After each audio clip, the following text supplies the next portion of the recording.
সবাই খারাপ, এই কথাটি আমরা সহজেই বলে ফেলি, কিন্তু প্রশ্ন হলো এই কথাটি কি সত্যি? যদি সবাই খারাপ হয় তাহলে ভোট দেওয়ার মানে কি? যদি সবাই সমান হয় তাহলে বেছে নেওয়ার দায় কার? সবাই খারাপ, এই বাক্যটি কি একটা বাস্তবতা?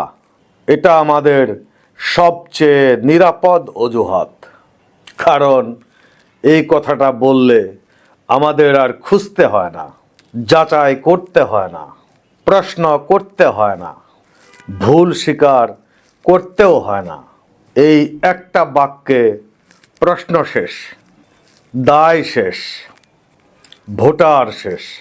আপনি যখন বলেন সবাই খারাপ, তখন আপনি আর কোনো ভোটার নন, আপনি একটা দর্শক মাত্র।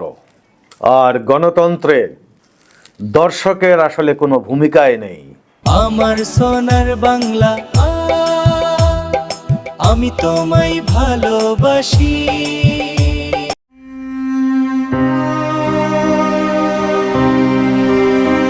আসসালামু আলাইকুম ওয়া রাহমাতুল্লাহি ওয়া বারাকাতুহু। প্রিয় দর্শক শ্রোতা, আশা করি আপনারা ভালো আছেন। চলুন এবার পরিষ্কার করি, গণতন্ত্র মরে না গুলি খেয়ে, গণতন্ত্র মরে এই ধরনের সহজ বাক্যে। যখন ভোটার বলে সবাই খারাপ, তখন ভালো আর খারাপ আলাদা করা হয় না, অযোগ্য আর ভয়ঙ্কর একই হয়ে যায়। ভুল মানুষ আলাদা করে আর ভুল থাকে না, এই ধারণায় কার সুবিধা হয় জানেন? যারা প্রশ্ন চায় না, যারা প্রশ্নকে ভয় করে, যারা শক্ত বিরোধী চায় না, যারা চায় নীরব সংসদ।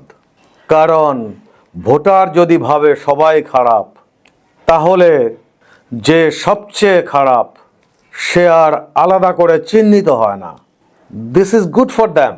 এখন কঠিন সত্য হলো, ভোটার বলে আমার হাতে কি আছে, কিন্তু সত্য হলো আপনি যদি বেছে না নেন তাহলে বাছাইটা অন্য কেউ করে দেয়।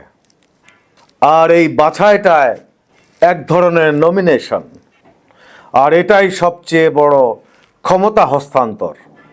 নীরবে, শব্দ ছাড়াই সবাই খারাপ এই অজুহাত ভাঙা মানে ভালো মানুষ খুঁজে বের করা, তুলনা করা, প্রশ্ন করা, ছোট পার্থক্যকেও গুরুত্ব দেওয়া। গণতন্ত্র আসলে নিখুঁত মানুষের জন্য নয়, দেখে শুনে বেছে নেওয়ার মাধ্যমে। উন্নত বিশ্বে এভাবেই মানুষ বেছে নেয়। আপনার আমার মতো তারা অন্ধ নয়, আর এই জন্যই তারা উন্নত। এখন একটা প্রশ্ন আমি করতে চাই, আপনি কি সত্যিই বিশ্বাস করেন সবাই খারাপ, নাকি এই কথাটা বলে নিজের দায়িত্ব এড়িয়ে যাচ্ছেন?